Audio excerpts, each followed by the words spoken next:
விடுதலை சிறுத்தைகள் தனி கொள்கை இருக்கு. அவங்க இப்ப இல்ல ஆரம்பத்துல சொல்றாங்க, எளிய மக்களுக்கான அதிகாரம் தேவை, பாட்டாளி வர்க்கத்திற்கான அதிகாரம் தேவை, கூட்டாட்சி தத்துவத்தில் எங்களுக்கு நம்பிக்கை இருக்குன்றாங்க. ஆனா 2026 தேர்தல்ல எங்களுக்கு ஆட்சியில பங்கு கொடுத்தாதான் கூட்டணி அவங்க சொல்லல.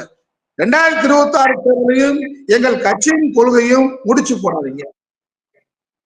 நான் சொல்றேன், ஆரம்ப கல்வி முதல் ஆராய்ச்சி கல்வி வரை இலவசம் தான். தனியார் கல்லூரி இருக்கக்கூடாது, பல்கலைக்கழகம் இருக்கக்கூடாது. இது என் கட்சி கொள்கை. பிரைவேட் ஆஸ்பத்திரி இருக்கக்கூடாது. ரெண்டு தான் மருந்து மக்களுக்கு தேவை. இது 2026 தேர்தல் ஒப்பிட முடியாது.